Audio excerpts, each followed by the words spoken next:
All right. Hello, everybody, and welcome to a rather exciting day, I would say, because it is not only the release day for the Magneto Hero pack, which is a big deal because it is it's Magneto. He's a villain, now he's a hero, but it's also the end of the mutant era for the foreseeable future.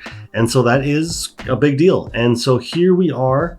We're going to be doing a pack opening of the Magneto pack, and yeah, I guess we'll get this thing opened up. I will readily admit that I am a little cognizant that this might be I guess I'm a little concerned that the leaks may have resulted in this maybe being one of my lower viewed videos, only because I feel like there's going to be no surprises, and honestly, the thing is also that because I didn't really interact with a lot of the preview content, I don't know how much of this pack is been previewed. I don't know how much is out there. I do know that, as we're sitting here in November of 2024, right before the 5th anniversary, this was the entire pack was leaked weeks early, and so I do question if this is going to result in this pack opening being a little lackluster in terms of views in comparison to the other ones, where we Jubilee and Nightcrawler were a little bit more shrouded in mystery. But we're going to rise above that because I just love doing this kind of content so much. So let's start right off with the alter ego for Magneto, Eric Lenscher, 3 recovery mutant alter ego with the ability Survivor. It is a responsibility. After you change to this form, shuffle the top 3 cards of your discard pile into your deck, and then he has 6 hand size and 10 hit points.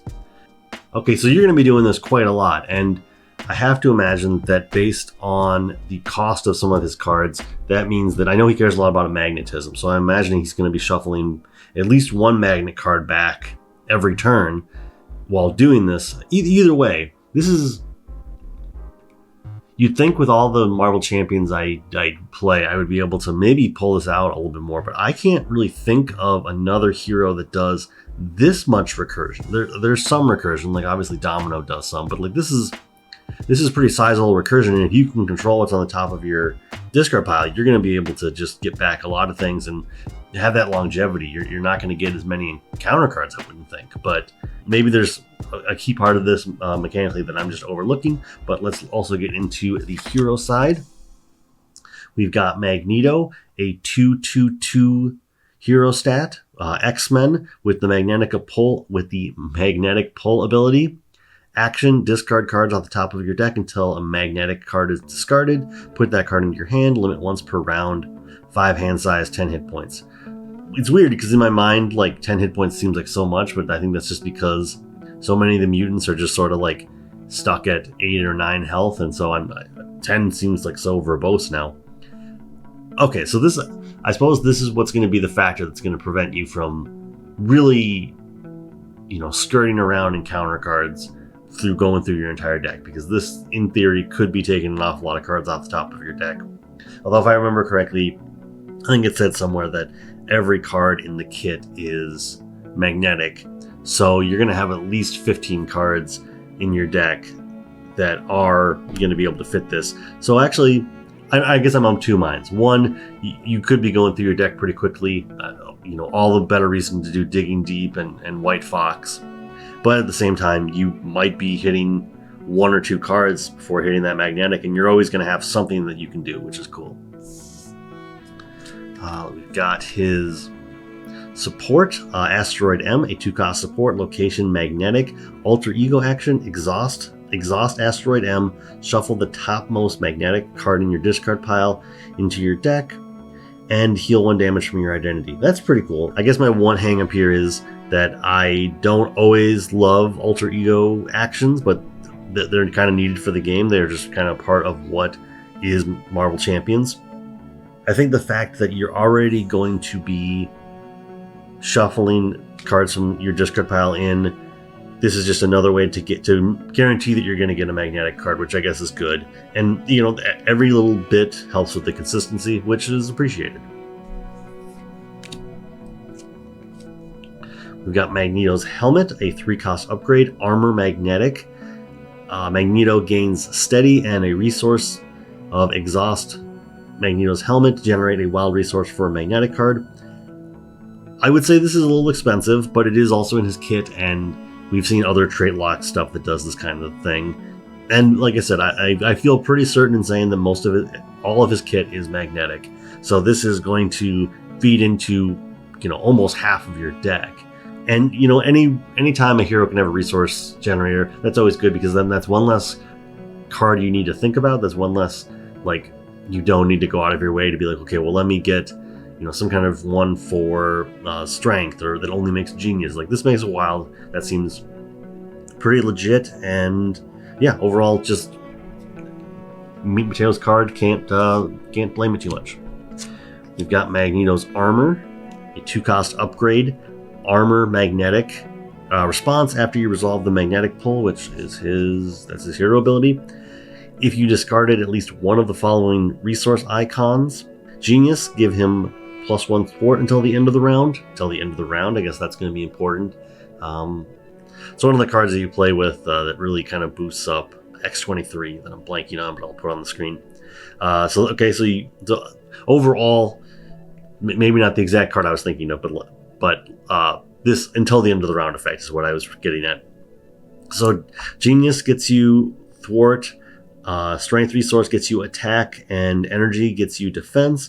I guess notably, this does not say printed resource, so that means if you do hit a wild, you would be able to choose one of these. And also, if you're doing this and you happen to discard, 4 cards, there's a chance that you're going to be able to get +1 in all stats. Who knows?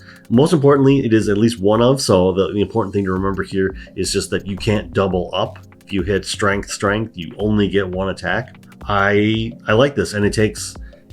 I suppose this is something that I'm very used to with heroes that are 2/2/2, is there's always going to be some way to bump things up to 3 pretty consistently, and yeah, this is what I would consider to be a pretty consistent card.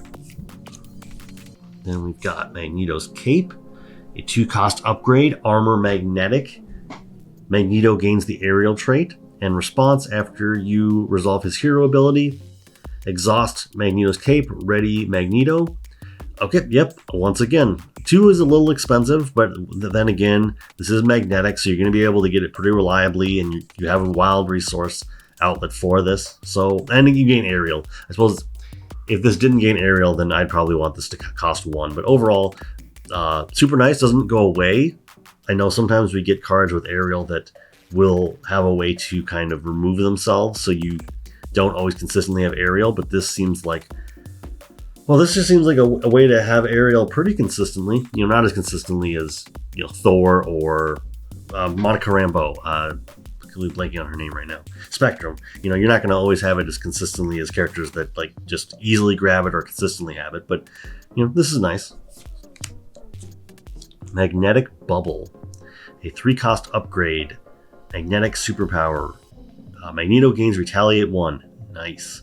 Forced response. When you would take any amount of damage, place it here. Then if there's at least 6 damage, discard Magnetic Bubble. So this is very similar to Jean Grey or Iceman, who have kind of similar effects. I feel like both of those, and I feel like I should know this because I just did Jean Grey last week.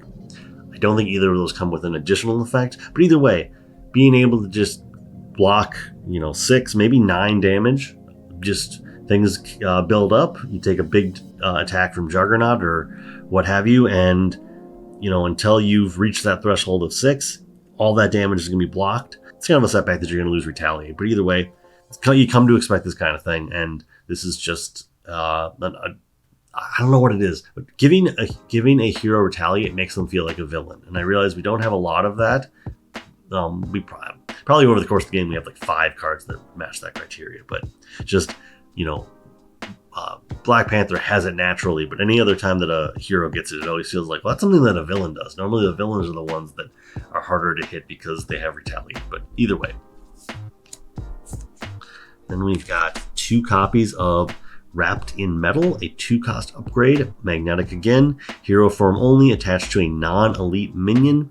Attached minion cannot activate. Treat its printed text box as if it were blank. I love that.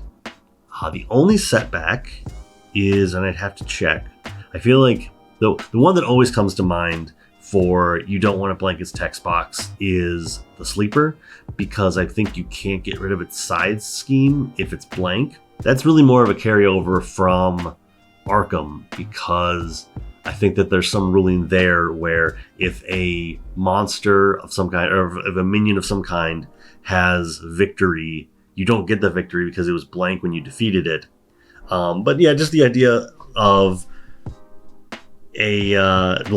basically stopping a minion from being able to attack and blanking its text box, meaning that you can get rid of guard, you can get rid of probably any number of effects that I'm not even thinking about. But this is a cool card, and I'm happy to have 2 copies of it. I wish there was more copies, because I'm fairly certain that this is a combo card. We'll get to that. Then we've got 2 copies of Electromagnetic Blast, 2-cost event, Magnetic Superpower Thwart, Hero Action Thwart, remove 3 threat from a scheme. If this removes the last threat from that scheme, you may discard an attachment with the text Hero Action or Hero Response. That seems really cool. I'm a little concerned that I'm not going to be able to find attachments with those criteria a lot, so this is just remove 3 threat for 2. Still, that's good. And I think any effect that basically rewards you for getting rid of the last threat on a scheme is something to keep in mind. You know, this is unique to Magneto, so here's hoping that there's a lot of use for it.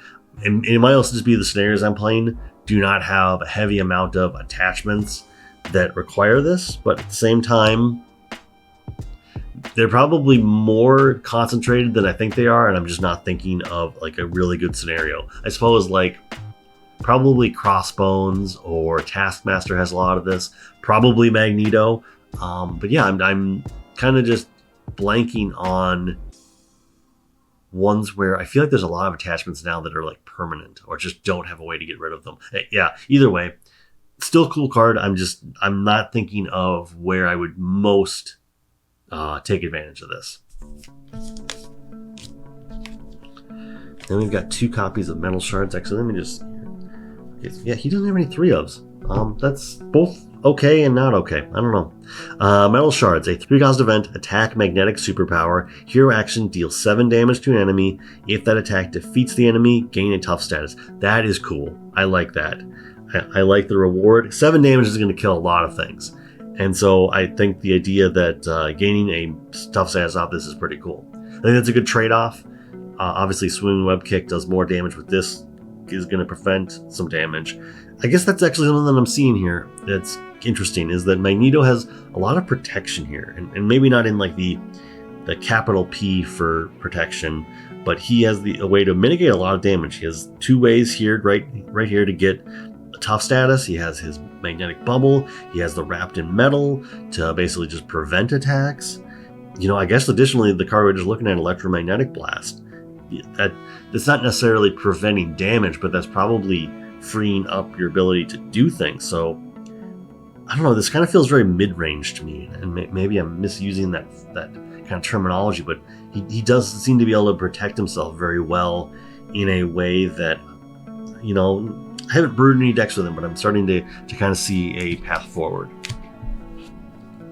Then we've got Magnetic Missile, which was a card that I think when we got the preview article, I'm pretty certain that we knew that there were cards previewed that had the same name as cards from the scenario pack. And so this was one of those cards where I love the name of Magnetic Missile. I was hoping this was going to be a carryover, and so I'm happy to see it right here. So that is, yeah, and this is the other part of the combo. So I think I knew about this a couple weeks ago, but either way, 1-cost event, magnetic superpower, hero action, discard a minion with wrapped in metal attached, deal 5 damage to an enemy, and stun it. So once again, obviously, wrapped in metal was already doing a good job of locking down a minion, but this is a way to deal damage to an enemy. Although, to be fair, this is probably going to be, to use the stun, you're probably going to be throwing this at a villain. If there's a minion that's bigger than this, you might have bigger problems. But either way, this is mitigating damage. This is stunning an enemy, or it's just outright defeating an enemy, which I guess is also important. That's going to mitigate a lot of damage.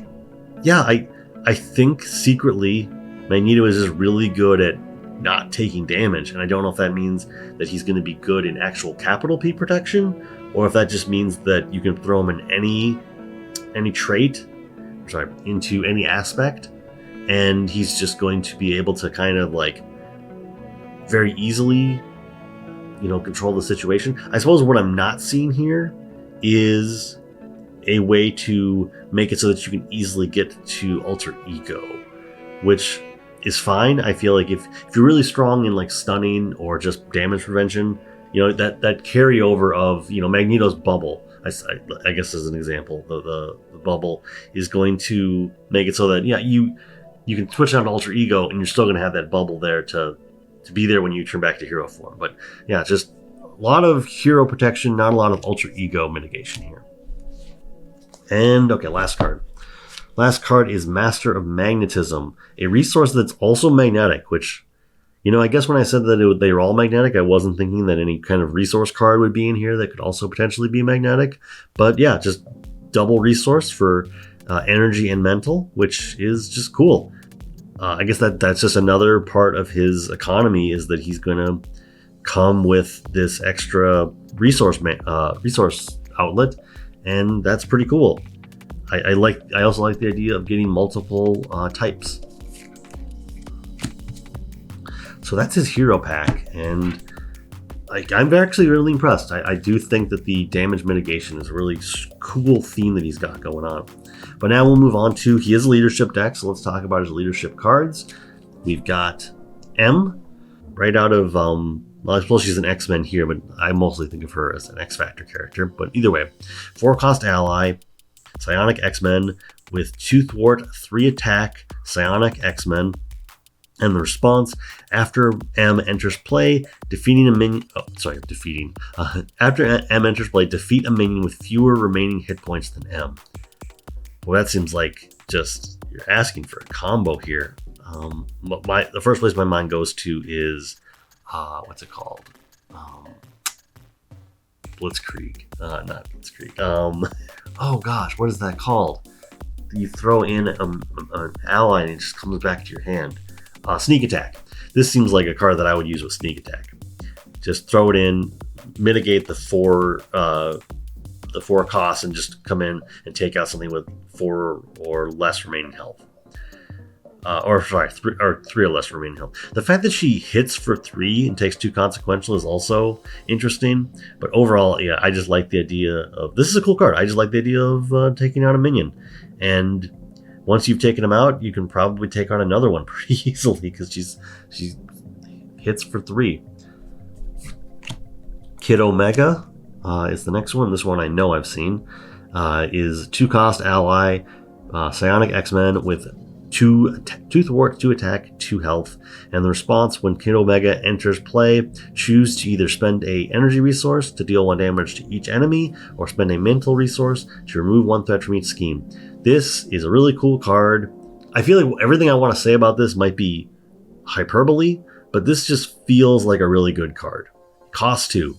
It ports for 2. It attacks for 2. And it's going to come into play, and it might be a Squirrel Girl, or it might just be there's a Guardian character that comes into play and removes 1 threat from each scheme. So he's an interesting combination, and he's not trait locked. He is going to help you with Psionic. He's going to help you with X-Men, but he's not, going to stop you from playing him elsewhere. Yeah, this is I think this might be, from what I can remember, one of the better cards in leadership we've seen in a long time. So yeah, I don't know precisely what I'm going to do with this, but I know I'm definitely going to play with this card. Next up, we've got Phoenix, 3-cost ally, 2 thwart, 1 attack, 3 health, Psionic X-Men, and the response, after Phoenix enters play, choose an X-Men ally, ready that ally, and heal 1 damage from it. Oh, this is so good. It is. And so I don't want to be too critical. I do wish she dealt more damage. I realize that to balance her out, probably giving her 2 thwart over 2 attack is better. It kind of reflects her hero card. I feel very hesitant to say that I'm going to get a lot of use out of this, but that might just be because it's untested. I think being able to ready up an ally and heal it. Oh, but no, Cable, the signature ally for Deadpool, is X-Force. So we will be able to fix that. But yeah, I guess in a deck where you're using, like, my mind keeps going back to Sidekick. So I would say that an X-Men ally in a Sidekick deck is definitely going to be able to take advantage of this. It just might not be a card that I get a whole lot of use out of. But either way, cool card. Then we've got Cyclops, another 3-cost ally, 2 thwart, 2 attack, X-Men, and 2 health. In response, after Cyclops enters play, choose an enemy. Until the end of the phase, increase the amount of damage to that enemy takes from each attack by 1. This is cool. Just being able to, especially in multiplayer, being able to drop this and be like, okay, everybody, so now you're swimming web kicks, deal 9, your whatever, the metallic shards or whatever, deal 8, and stun or what have you. Like, this is, or no, and I'm getting a tough status. This is going to be a card that I feel like in multiplayer is going to do a lot. Single player, I guess I'm a little concerned that all it's going to do is boost my basic attack, because you had to pay, you're already dropping 4 cards to put this into play. I guess unless you use like the sneak attack. I'm completely ready to sneak attack in M. I'm not ready to sneak attack in Cyclops. I think this is going to be a enabler for an awful lot of damage. And we've got 3 copies of Won't Stay Down. Focus back up. Okay. Yeah, well, got it. Okay. 3 copies of Won't Stay Down, a 1-cost support, a condition. Play only if your identity has X-Force or X-Men trait, max 1 per player. Alter Ego action. Okay, Alter Ego action. Discard this card, return an X-Force or X-Men ally from your discard pile to your hand. Okay, actually, you know what?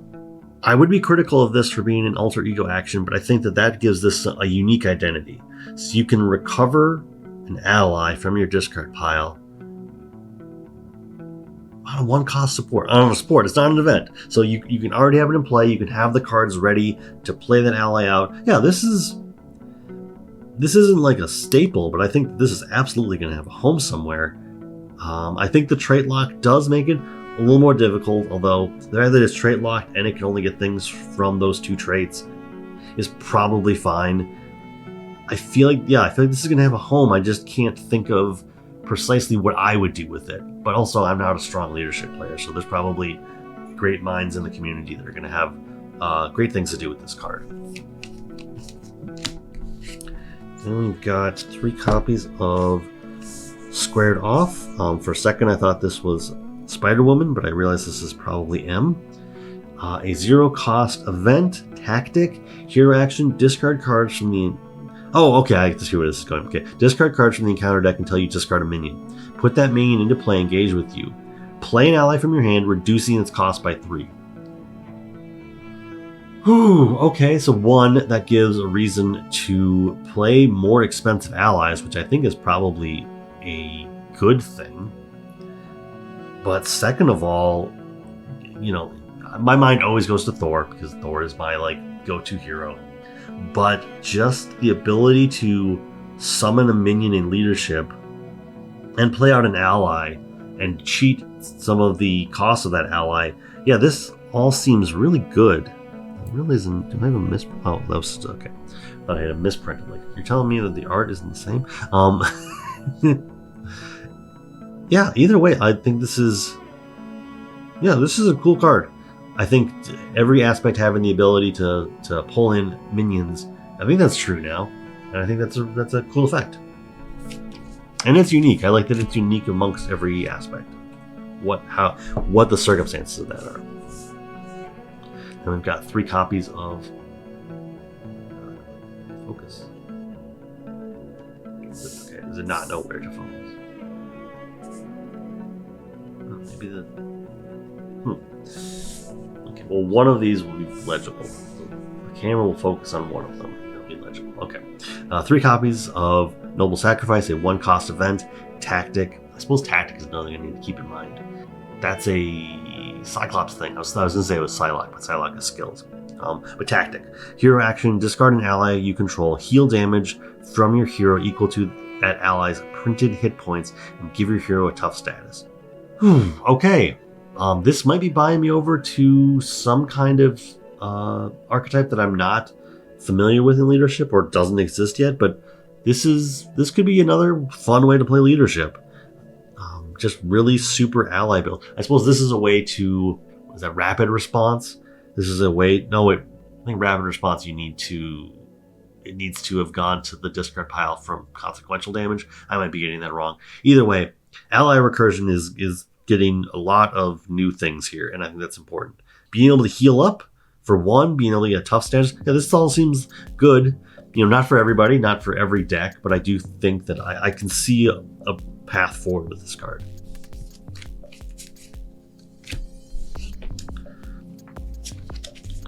All right, and then we got 3 copies of You Got This, a 1-cost event, Tactic again.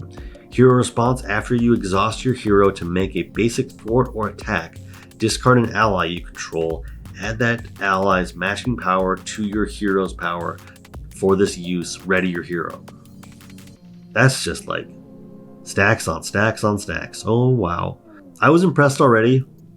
I guess if you had just discarded the ally and got the boost, I'd be like, okay, so what was the purpose of that? Because you could have just made that basic attack or whatever. Although I suppose it's not discard a readied ally. This is, you could make your basic thwart with an ally and then do this. But readying up your hero gives you that extra activation that I feel like is very signature to leadership. I could see a lot of potential in this card, and I'm not a huge leadership character or leadership player. And I suppose that was one of the difficulties of doing this pack, was I didn't know what I was necessarily going to say because I'm not the biggest fan of leadership. I'm a kind of a one archetype leadership player, and that is Sidekick, and this is very different from Sidekick. Although that said, I could see using this with a super boosted up Cable for Deadpool and just get a massive attack. That would be really sweet. Then we've got the side scheme, which, oh, I see what they were doing. Okay, so we get the side scheme, new recruits, 0 cost player side scheme, victory 0. Play only if your identity has the X-Men trait. When defeated, each player chooses 1 set-aside new ally and adds it to their hand. 2 threat per player. These are kind of tucked away, but we've got 4 different allies that you can go get. I do like linking them like that. So we've got Surge, 2-cost ally, 2 thwart, 2 attack, 2 health, linked to new recruits. And if you have the Mutant or X-Men trait, Surge gains +1 attack and does not count against your ally limit.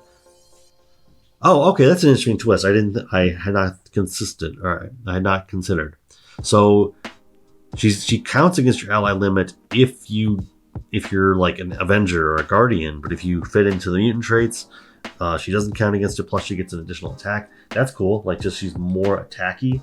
I imagine when I go to look at Anoli, I'm going to remember that this was like a cycle. Speaking of, we've got Anoli, 2-cost ally. Actually, are they all 2? They're all 2. Okay. They're all 2, 2, 2, 2, 2. Okay. That's probably balanced now that I think about it. Okay, so Anoli, he's got all the stats. If you're an X-Men or mutant, he gets +1 thwart and does not count against your ally limit. We'll just blow through these other 2. We've got Indra and we've got Bling. Also, same thing. 2, 2, 2, 2, 2 stats, and gains toughness and has 2 additional hit points.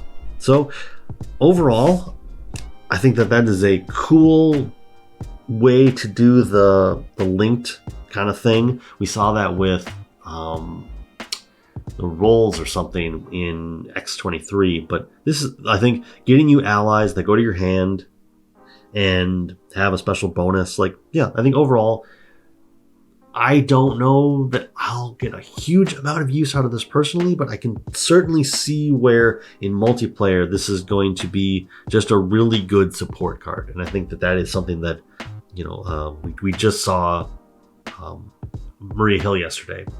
And I'm just not a big support player, but then when the winning hand kind of pointed out that they were more of a support, I was thinking of them more like, I just don't get this, but then thinking about it from a support perspective, it's like, okay, I think if I played enough 3 and 4 player games, I probably would see more value in support cards, and that's just not my way of playing at the moment.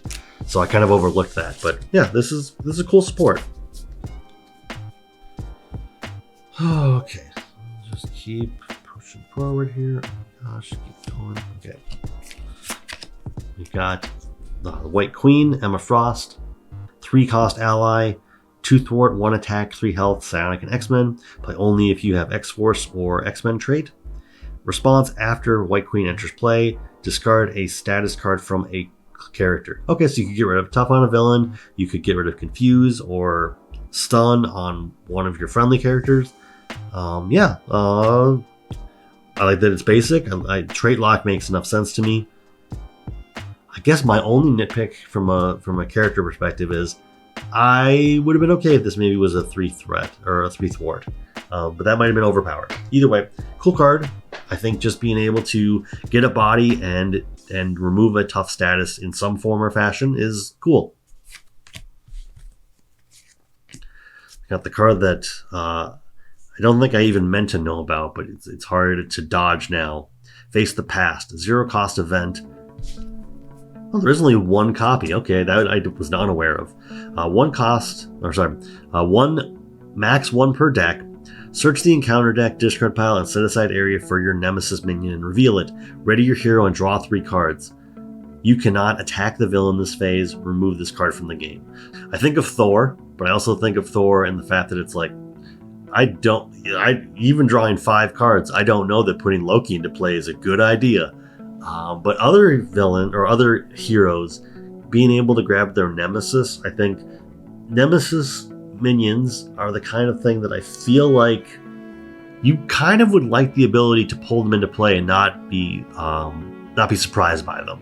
So I think this card was going to see a lot of play regardless. I think this card is actually really cool in the fact that you can choose when you see your Nemesis and you're not surprised. You can be ready for it. Plus, drawing 3 cards is amazing. Not being able to attack the villain is a risk that you need to take, but if you're playing this card, like there's not some archetype in this game that's like reveal the top card of your deck until you hit an event. You have to play that event. Like you're accepting part of the contract is I don't get to attack the villain. That's fine. Your Nemesis just came into play. You got to get rid of him. So yeah, this is going to be I think this is going to be one of those cards that makes the Magneto pack essential, because this is going to be, I think, a game changer in terms of just Nemesis minions are so cool, and this is going to be a really cool way to interact with them. Then we've got 3 copies of Deft Focus. Nice to see a reprint. Just a way to exhaust and reduce the power of your superpowers, which I believe... Well, he's only got 6 cards in his kit that are superpowered, but either way, that gets you pretty close to the threshold. I like to have 7 or 8 cards that are superpowered as my threshold before I'm going to put Deft Focus into play. Good card. I like the fact that you've got another way to get it that isn't a campaign box. Getting more copies out there so that it's easier to provide if you are kind of feeding an entire play group is also nice. Then the basic resources, which I'm actually a little surprised these are in here. I think that they are something that should be in a lot of hero packs, but the fact that he already had 2 double resources in his kit, I don't want to say this is overkill, but it just feels like it might be, I was unexpected, I guess is the way to put it. Love seeing him, love seeing the new art, just didn't expect it. And then his obligation, which of course has Charles Xavier on it. Old Grievances, give to the Eric Lencher player. Force response: after you use your magnet pull ability, take 1 damage for each card discarded by it. Ooh, okay. Alter Ego action: exhaust Eric Lencher, discard Old Grievances. Magnetic pull is so important to him that it's not like you can just ignore this, but this is one of those obligations that like you don't necessarily have to worry about. If your game plan is already on board, you'll get around to it when you get around to it. This is cool. Yeah. All right, and this, I knew that they weren't going to do this, but when they first announced Magneto, I thought it'd be really funny if his nemesis was Charles Xavier. I knew they weren't going to do that. Exodus makes a decent amount of sense. I think what's his other name? Cortez. I'm completely blanking on him, but either way, this is a fine enough minion. Fabian Cortez. He would have been the other one that I would have considered, but I think that might be too much of my 90s brain speaking there. So Exodus, 2 scheme, 2 attack, 6 health, elite psionic acolyte minion with steady, toughness, and villainous. Oh boy, okay, it's like a top 20 minion right there. Force response after Exodus attacks you, discard cards from the top of your deck equal to his total attack. Oh, okay, so the villainous is going to add to that. Yeah, okay. Yeah, he's a really good Nemesis minion. I like that. Wow. Let's look at his side scheme as well. We've got Martyr for Mutants. Side scheme, 3 threat per player. When defeated, the defeating player discards the top 9 cards of their deck, plus it's got an amplify icon. So I wouldn't, well, okay, I suppose because he's got villainous, this amplify icon does matter, but for the most part, these two are not as interweaved as some other Nemesis minion side scheme kind of things. But either way, he could be very disruptive. I'm just trying to really, I don't know, I'm kind of seeing these cards for the first time, so I'm just trying to take it all in. Yeah, this is beefy. Oh, speaking of the devil, we've got Fabian Cortez right there. Minion, 2 scheme, 2 attack, 4 health, guard, acolyte trait. When defeated, the defeating player discards the top 4 cards of their deck. Boost ability, discard the top 4 cards of your deck. Okay, so I like the fact that Magneto is so present on this. I realize that, obviously it's his Nemesis kit, but just that's funny that Fabian Cortez can't even take center stage in his own card. That actually might be the most thematic part of this card, is that Fabian Cortez isn't the most prominent person on his own card.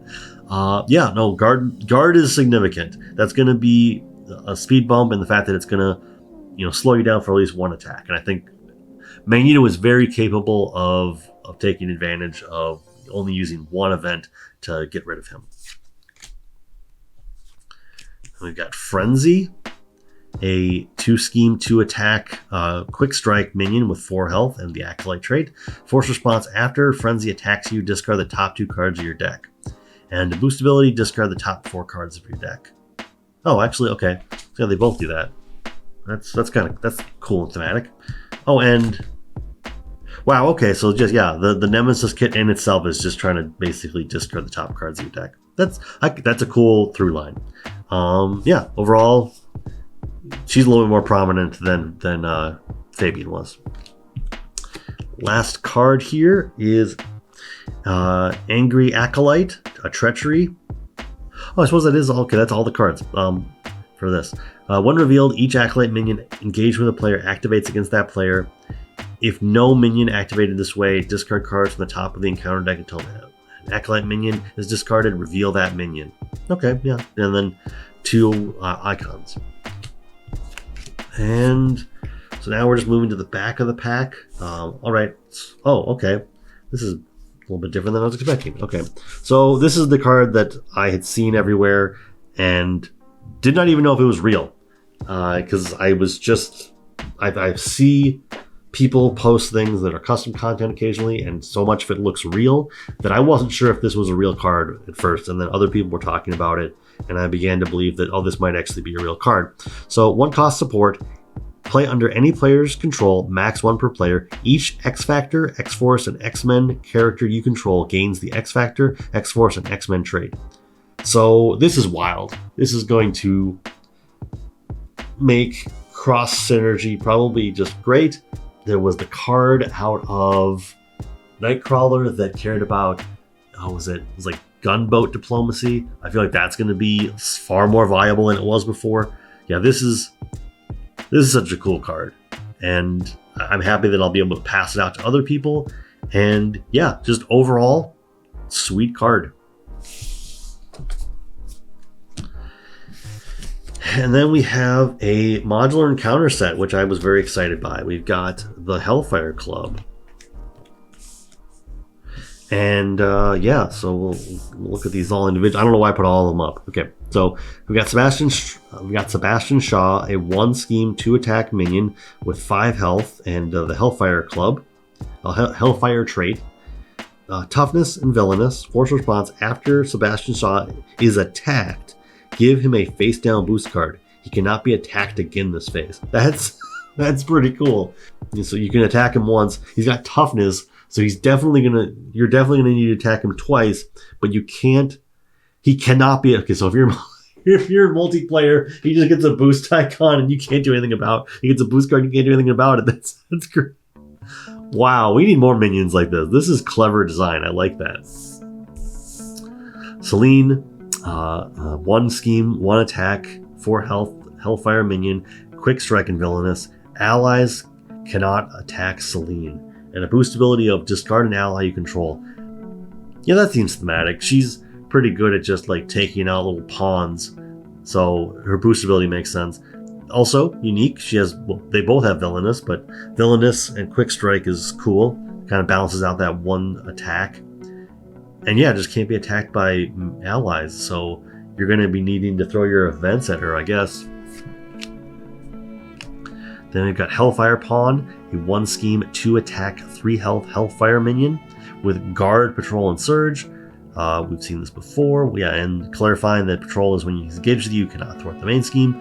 And then the boost ability of put him into play. So if you reveal him, he's just going to come into play and be a pain. I'm pretty sure that this is a reprint of what we saw in Kitty Pryde's Nemesis Kid.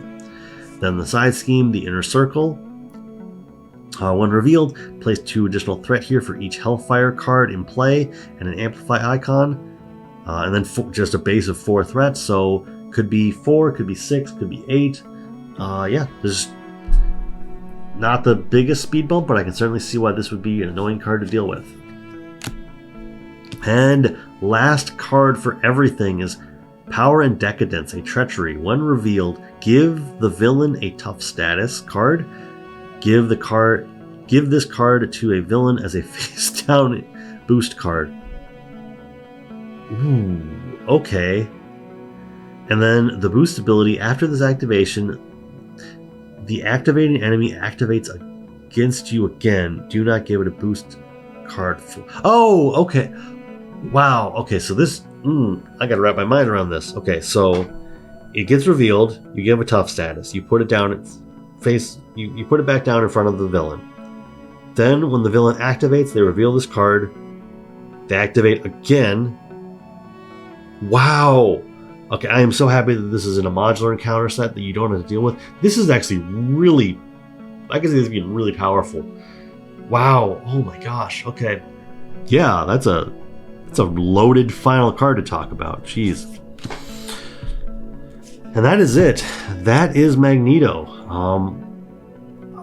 I thought I was going to walk into this knowing what kind of aspect I would play him in. I do feel like maybe aggression. He might have the pieces that he will lure me into leadership and not in a sidekick strategy. Either way, cool. What are your thoughts on Magneto? Where would you play him in? And I guess overall, just do the usual things, the liking, the subscribing, and yeah, I will catch you next time. Thanks.